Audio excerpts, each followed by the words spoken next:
अस्सलामुअलैकुम। Welcome to इमरात। दोस्तों, रिसेंटली हमारे सामने अब पिक्चर्स आ चुकी हैं कि फाइनली पाकिस्तान के GF-17 ब्लॉक 3 ने PL-15 long range BVR missiles को कैरी किया हुआ है। और इसी से रिलेटेड हम आपको बड़ा अर्सा पहले ही कह रहे थे कि PL-15 इंटीग्रेट हो चुके हैं, लेकिन एयरफोर्स जब मुनासिब समझेगी वो इनकी पिक्चर्स पब्लिक डोमेन में रिलीज़ कर देगी। और बहुत ही सही मौके पर एयरफोर्स ने ये बैंगर दिया है, लेकिन अभी भी इसके बारे में बड़ा प्रोपेगेंडा फैलाया जा रहा है। तो उस प्रोपेगेंडा के कॉन्टेक्स्ट में काफ़ी क्वेश्चंस हैं जो कि आपके जहन में होंगे, उसका जवाब देने की कोशिश करेंगे। और इसी के साथ साथ हम ये भी बात करेंगे कि KLJ-7A एक्टिव इलेक्ट्रॉनिकली स्कैंड अरे रेडार GF-17 ब्लॉक 3 में यूज़ होता है, और वैसा ही सेम रेडार J-35 में भी यूज़ होगा। तो ब्लॉक 3 में तो समझ आती है कि वो लाइट कॉम्बैट एयरक्राफ्ट है, तो फिर J-35 जैसे स्टेल्थ एयरक्राफ्ट में वैसा ही पुराना रेडार इस्तेमाल करने की ज़रूरत क्या है, इसको डिकोड करेंगे। इससे आपको जो इंडियन प्रोपेगेंडा है वो डिबंक होता हुआ नजर आएगा और रियलिटी क्या है वो आप पर आश्कार होगी। तो दोस्तों, पाकिस्तान एयरफोर्स की तरफ से जो 2 पिक्चर्स रिलीज़ की गई हैं, इनमें GF-17 ब्लॉक 3 एयरक्राफ्ट को देखा जा सकता है और इसने 4 PL-15 मिसाइल कैरी किए हुए हैं।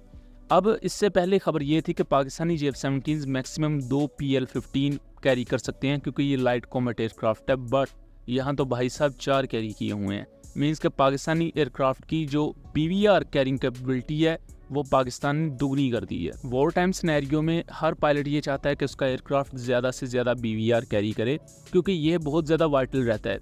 आपने लॉन्गर रेंज पर BVR मिसाइल्स को रिलीज़ करना होता है, और जब आपने BVR मिसाइल्स फायर कर दिए तो आपका एयरक्राफ्ट वैसे ही हल्का हो जाता है, तो मैनूवरेबिलिटी तब आप रीगेन कर लेते हैं। इसी के साथ साथ दोस्तों, जो इंडियन डिफेंस प्लेटफॉर्म्स हैं वो इस वक्त इस बात पर परेशान हैं कि रिसेंटली चाइना ने पाकिस्तान को PL-15 दिए हैं। आप इस इंडियन मीडिया की रिपोर्ट को यहाँ सुने।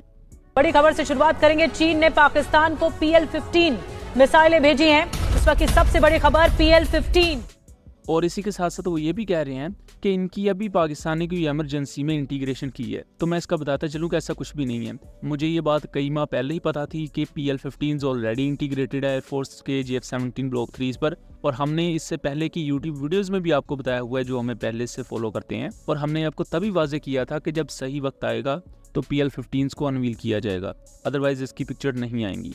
तो ये जो नैरेटिव दिया जा रहा है कि चाइना ने कोई अभी पाकिस्तान को PL-15 दिए हैं या इसकी इंटीग्रेशन अभी हुई है एमरजेंसी में, ऐसा कुछ भी नहीं है। पाकिस्तान एयरफोर्स ने बस एक ऐसा आईना दिखाया है इंडिया को जिससे वो खुद बेचारे एमरजेंसी में आ गए हैं। उसके साथ साथ दूसरी अहम चीज़ कि ये जो PL-15 हैं ये PL-15E नहीं है।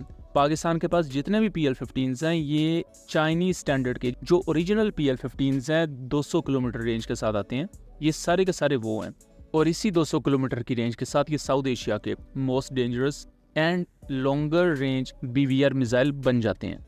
और यहाँ एक अहम चीज़ है कि जी पाकिस्तानी GF-17 का radar KLJ-7A active electronically scanned अरे रेडार, उसकी रेंज बहुत कम है, तो PL-15 की फुल रेंज कैसे GF-17 ब्लॉक 3 अचीव करेगा। इसको लेकर भी कुछ लोगों की गलत फहमी है। तो उसका पहला जवाब तो ये हो सकता है कि आप भेजने राफेल खुद ही पता लग जाएगा कि 200 किलोमीटर की रेंज कैसे अचीव होती है। लेकिन टेक्निकल एस्पेक्ट पर बात करें तो GF-17 ब्लॉक 3 के रेडार की रेंज 170 किलोमीटर है 5 मीटर स्क्वायर की RCS के लिए।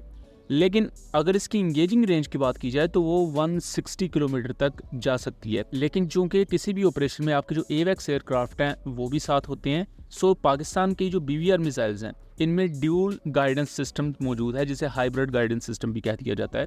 यानी कि अगर GF-17 ने मिसाइल फायर किया है तो 100-150 किलोमीटर तक ब्लॉक 3 का पायलट उस मिसाइल को गाइड कर सकता है, जबकि उसके बाद वो AWACS जो पाकिस्तान एयरफोर्स के हवा में होंगे वो भी इन मिसाइल्स को गाइड कर सकते हैं। और जो AWACS होते हैं वो एक वक्त में मल्टीपल मिसाइल्स को गाइड करने के काबिल होते हैं।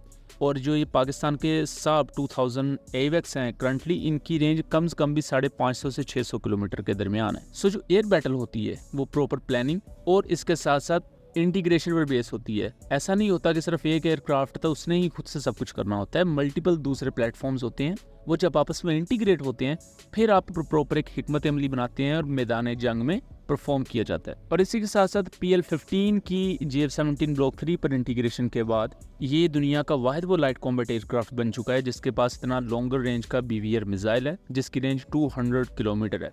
करंटली अगर आप JAS-39 ग्रिपन को भी देखें तो उसके जो लाइट कॉम्बैट एयरक्राफ्ट वाले वर्जन हैं ABC, वो भी मीटियोर को फायर नहीं कर सकते, जो कि EF वर्जन है वो मीटियोर फायर कर सकता है, जबकि वो मीडियम वेट फाइटर एयरक्राफ्ट है। अब दोस्तों PL-15 के साथ JF-17 की बात करने के बाद हम ये बात करेंगे कि जो J-35 स्टेल्थ एयरक्राफ्ट है इसमें भी KLJ-7A active electronically scanned array radar ही लगाया है चाइना ने। अब 170 किलोमीटर की रेंज वाला ऐसा रडार ब्लॉक 3 में लगा हुआ है ऑलरेडी, वो समझ में आता है, लेकिन J-35 जैसे स्टेल्थ एयरक्राफ्ट में ये रडार लगाने की क्या ज़रूरत है, जबकि चाइना के पास मल्टीपल इससे भी ज़्यादा पावरफुल रडार मौजूद हैं और J-35 में तो वैसे भी 2 इंजन लगे हुए हैं। तो इसके बारे में जो एक इंडियन प्रोपेगेंडा है कि ये under powered radar Pakistani stealth aircraft में है, तो ऐसा कुछ भी नहीं है। Basically KLJ-7 active electronically scanned array radar के एटलीस्ट 3 वेरिएंट्स हैं। जो इसका पहला वेरिएंट है, बेसिक वेरिएंट सिंगल फेज्ड अरे वाला, वो JF-17 ब्लॉक 3 में लगा हुआ है। इसका एक वेरिएंट है 3 फेज्ड अरे के साथ आने वाला, यानी कि उसके फ्रंट एंगल पर एक फेज्ड अरे फेस मौजूद होगा, जबकि राइट और लेफ्ट साइड पर भी।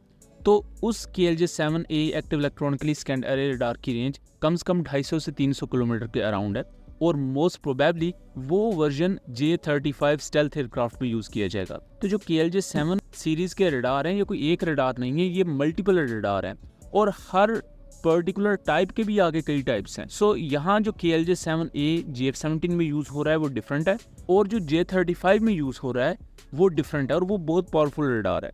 उसकी कवरेज भी JF-17 वाले वेरिएंट से कई गुना ज़्यादा है और जब ये पाकिस्तान एयरफोर्स में आएगा तो इसके बारे में जैसे मज़ीद इन्फॉर्मेशन आएगी हम आपको उसके बारे में भी आगाह रखेंगे।